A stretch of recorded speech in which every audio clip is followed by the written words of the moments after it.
Hello friends.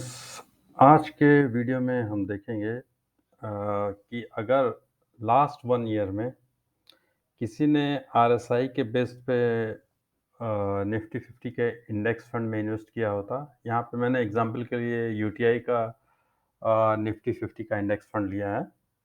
तो अगर किसी ने आरएसआई के बेस पे इन्वेस्ट किया होता, इसे मैंने क्या कंसिडर किया है कि आरएसआई हमारा जैसे नॉर्मली 14 का सेटिंग होता है, 14 डेज़ का आरएसआई होता है। यहाँ हमने 7 डेज़ का आरएसआई लिया है, जैसा कि आप इस ग्राफ में भी देख सकते हैं।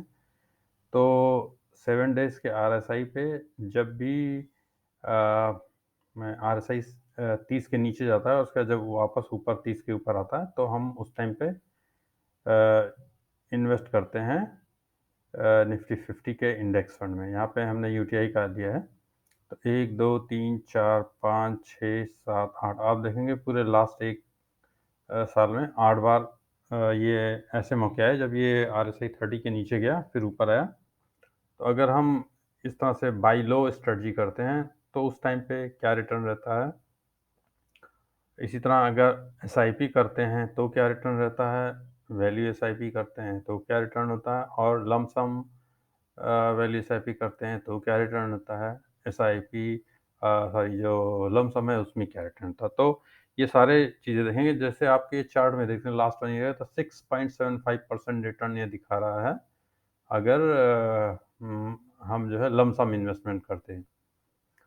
तो लास्ट 1 ईयर में अगर हम इस चार्ट के बेस पे जैसे जैसे जब जब बाई सिग्नल ये आ रहा है उस टाइम पे करते, तो उस टाइम पे क्या होता वो देखिए आप कि हर बार 10,000 का इन्वेस्टमेंट यहाँ पे किया है और कितनी यूनिट्स खरीदी गई हैं।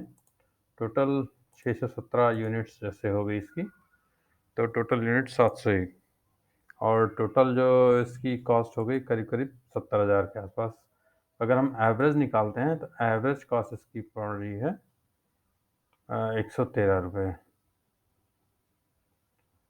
और टोटल इसको मिला के यहाँ पे 80,000 के आसपास।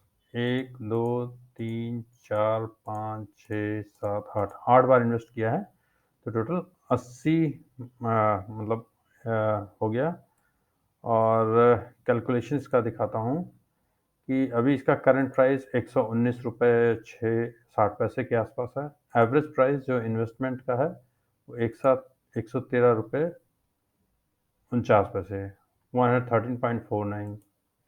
यानी कि अगर ये रिटर्न देखें तो ये रिटर्न आ रहा है 5.38% अगर बाई लो पे सिर्फ करते हैं, और उसमें अपना 80,000 का इन्वेस्टमेंट हुआ है।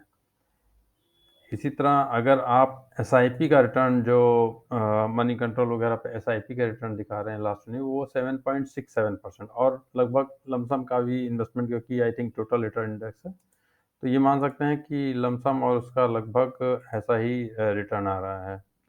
अच्छा, वीसिप रिटर्न लास्ट 1 ईयर में अगर वीसिप करते हैं जैसे ये शीट के बेस पे लास्ट 1 ईयर से जब भी हर हफ्ते 5,000 की बाइंग करते हुए आते हैं टारगेट बढ़ाते हुए, तो इसमें अभी देखें क्योंकि मार्केट ज़्यादातर टाइम क्या है कि ऑलमोस्ट फ्लैट रहा है, जैसे 6-7% का रिटर्न है। तो इसमें अभी आपको 0.72% का रिटर्न दिया है विसिप में। अच्छा, अब इसमें आपको लगता होगा कि विसिप तो ठीक नहीं है, वैल्यू एसआईपी या वैल्यू एवरेजिंग वाला मेथड ठीक नहीं है, बहुत कम। देखिए, वैल्यू एवरेजिंग या वैल्यू एसआईपी का जो मेथड है ये एक्चुअली बेनिफिशियल होता है लॉन्ग रन में। 1 साल का पीरियड बहुत कम है, और जैसे कि आप देख रहे हैं कि आप तो अपना टारगेट हर महीने बढ़ाते ही जा रहे हैं 5-5 हज़ार से यहाँ पे। इसीलिए टारगेट के हिसाब से, क्योंकि मार्केट ऊपर जा नहीं रहा है, तो आपको ज़्यादा टाइम इन्वेस्ट ही ज़्यादा करना पड़ रहा है। तो लॉन्ग रन में जब मार्केट ऊपर रहती है तो उस टाइम पे वैल्यू एसआईपी का बेनिफिट आपको देखने को मिलता है। तो जितना ज़्यादा लॉन्ग रन में आप इन्वेस्टर रहेंगे उतना ज़्यादा आपको वैल्यू एसआईपी का जो बेनिफिट होगा वो मिलेगा, कि ये पार्शियली प्रॉफिट बुक करता है और पार्शियली ज़्यादा ज़्यादा जब डिप होता है तो और इन्वेस्ट करने का मौका देता है। इसी तरह अगर आप लमसम वैल्यू एसआईपी देखेंगे, लमसम वैल्यू एसआईपी में हम मानते हैं जैसे 1 लाख इसने स्टार्टिंग में इन्वेस्ट कर दिया और फिर जब भी बाई सेल का सिग्नल आएगा, उस टाइम पे हम सेल करेंगे या बाई करेंगे, जब 1 लाख से वैल्यू ऊपर-नीचे होती जाएगी। इसमें अगर हम देखें तो देखेंगे कि हमारा जो प्रॉफ़िट 6000 दिखा रहा है, एक्चुअली 6.41% का, तो ये लगभग 6.41% एसआईपी रिटर्न और जो अभी करंट ये बाय एंड डिप यानी आरएसआई वाला जो इन्वेस्टमेंट है, उसका रिटर्न, तो ये सब लगभग 1 साल में। वीसिप का रिटर्न यहाँ पे थोड़ा-सा कम दिखा रहा है, क्योंकि जैसे कि वो उसमें आपने टारगेट्स बढ़ाए हैं, वैल्यूज़ बढ़ाई हैं, तो 1 साल में कोई भी कंक्लूज़न मत निकालिए, 1 साल बहुत छोटा टाइम पीरियड होता है। तो इसमें आप कुछ भी कंक्लूज़न नहीं निकाल सकते कि क्या अच्छा है, क्या बुरा है, लमसम अच्छा है या एसआईपी अच्छी है या वैल्यू एसआईपी अच्छी है या लमसम प्लस वैल्यू एसआईपी अच्छी है, ये आप कुछ भी कंक्लूज़न नहीं निकाल सकते हैं। बट ये है कि अगर आप एक फ़िक्स टारगेट करके लमसम करके वैल्यू एसआईपी करते हैं, तो वो शॉर्ट से लेके मीडियम टू लॉन्ग टर्म में भी आपको ठीक-ठाक रिटर्न दे सकता है, और जो एक्स्ट्रा वो आपको फंड वगैरह से जनरेट होता है, वो आप किसी और दूसरे फंड में वैल्यू एसआईपी या इस तरह का कुछ नया मेथड स्टार्ट कर सकते हैं। तो कुल मिला के ये है कि जो बाई ऑन डिप, जैसे आरएसआई जब आरएसआई 7 जब 30 के नीचे हो और उसके बाद फिर वापस रिटर्न हो, 30 के ऊपर आए, उस टाइम पे इन्वेस्ट करें, तो उसको भी आप कंसीडर कर सकते हैं।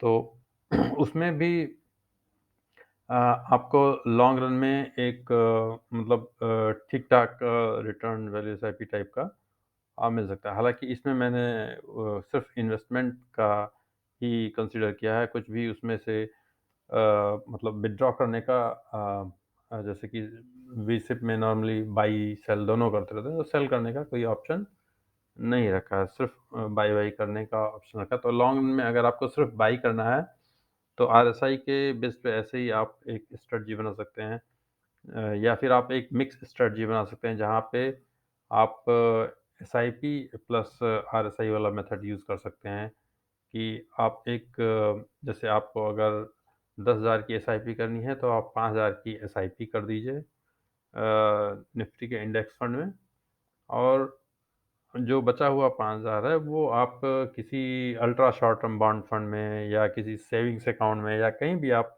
लिक्विड फंड में कहीं भी रख दीजिए, और जब-जब आपको लगे कि अभी आरएसआई 7 की वैल्यू 30 से नीचे गई है, एक बार ग्राफ चेक कर लीजिए। तो जब भी आपको फॉल लगे और उसका लगे कि अब ये वापस रिटर्न होना शुरू हो गया है, तो उस टाइम पे वो जो भी आपने एक्युमुलेट किया है उस particular ultra short term bond fund में या सेविंग्स अकाउंट में, वो सारा एक साथ भी आप इन्वेस्ट कर सकते हैं लमसम की तरह। तो SIP plus lump sum on dip की एक स्ट्रेटजी बना के उसमें भी आपको लॉन्ग रन में एक अच्छा रिटर्न आपको मिल सकता है। आज के लिए इतना ही। Thank you.